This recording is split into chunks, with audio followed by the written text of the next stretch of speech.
Hey friends, thanks for joining me. Andrew Axum with Axum Outdoor Adventures.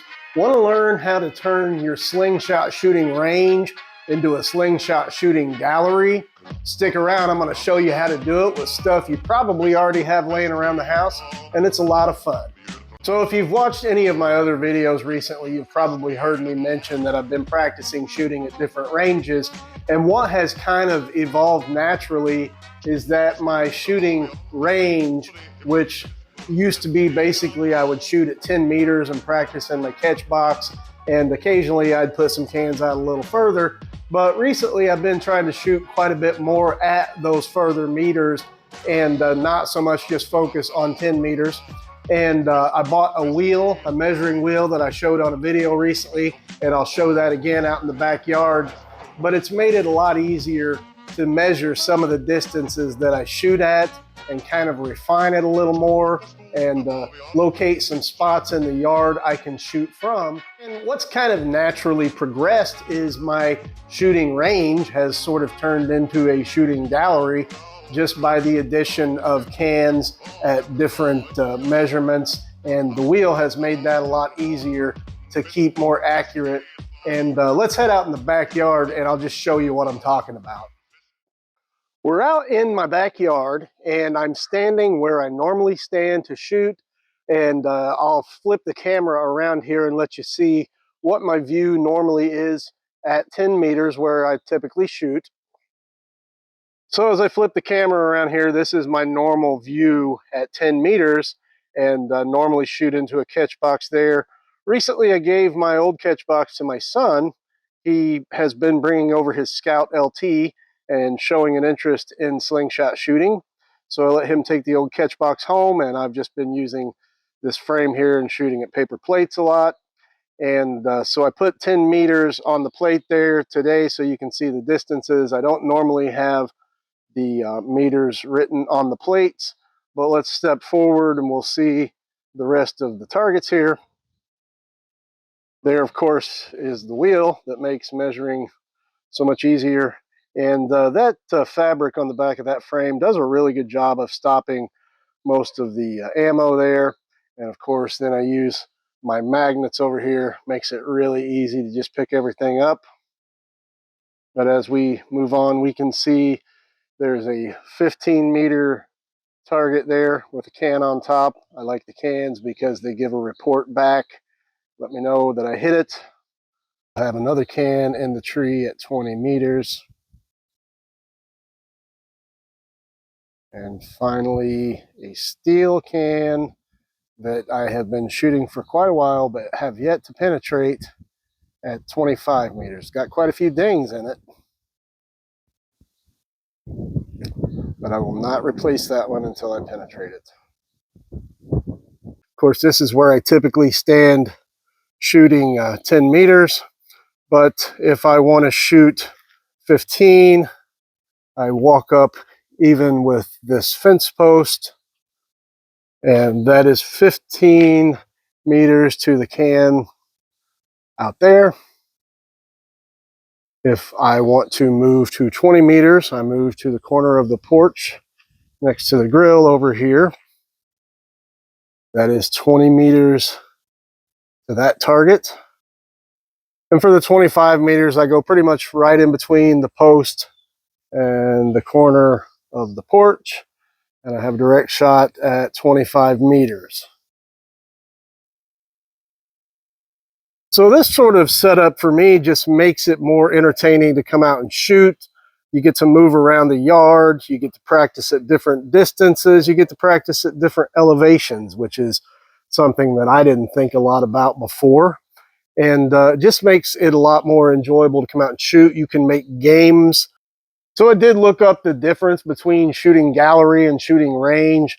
And in a nutshell, the shooting gallery was more of a game, sort of something you find at a carnival. And for me, that's kind of what I want it to be when I come out and shoot. I want it to be a lot of fun. I have turned it into some games out here, sort of a golf game where I count how many shots I would get on a perfect score with each target and then try to reduce my score every round. And there's other games you can play. You can make up any number of games or just move around the yard and And speaking of moving around, my wife actually bought me a pouch for Christmas, and I wasn't sure exactly what I was going to do with it. And then Simon Wasp included an iron-on patch there with the Wasp logo with a package for my birthday, and that was really appreciated. Thank you, Simon, and thank you, Amy, for the pouch. And I decided to make this my ammo pouch. So bought a couple of little clips there from Walmart for like $3 and just clip that on my side, and I'm able to walk around the yard and shoot in comfort, and they don't spill, and so that's great. And I don't have to lug a table and a coffee can full of ammo around with me. So I'm going to just go ahead and play on the gallery here and let you watch, and I'll try to get some angles from out there as well.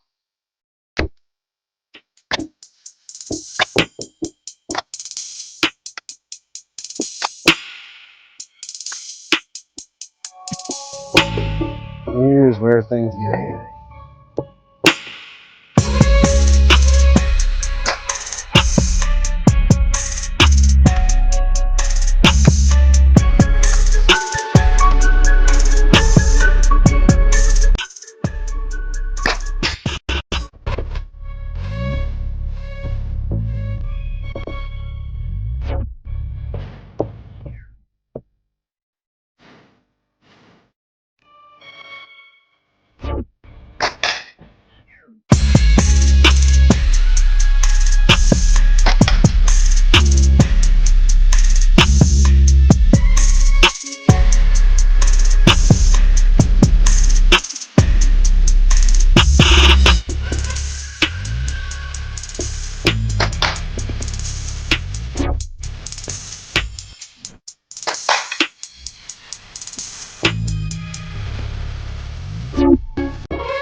Hey, I hope this has been as much fun for you watching as it has been for me and Old Blue. Speaking of Old Blue, bought him a new outfit recently. Put some self-adhesive athletic tape on there to kind of help me when I'm out here in the warmer weather and my hands sweat a little bit. It helps keep me from sliding, and I don't think it looks too bad. I bought a multicolored pack so I can put it on several of my frames. I might do a video about that upcoming if there's any interest in that. Also, in a previous video, I mentioned my measuring wheel, and that's one of the things that's really helped me to come up with this little shooting gallery or game or whatever you call it out here. And it's been a lot of fun, and this is just a $22 investment. There's a video I did. I'll link the video to that down in the description, and I'll also link the video to these wheels. And now that I'm done shooting, I'm going to go around and clean up my steel ammo with my magnets here that I made, and have a video showing how to do that as well. So I'll link that down in the description also. Hey, if you've enjoyed this or any of my videos, don't forget to go down and hit subscribe. I'd really appreciate it. I really have a passion for slingshots. It really brings me a lot of joy, and I like sharing it. Thanks for watching.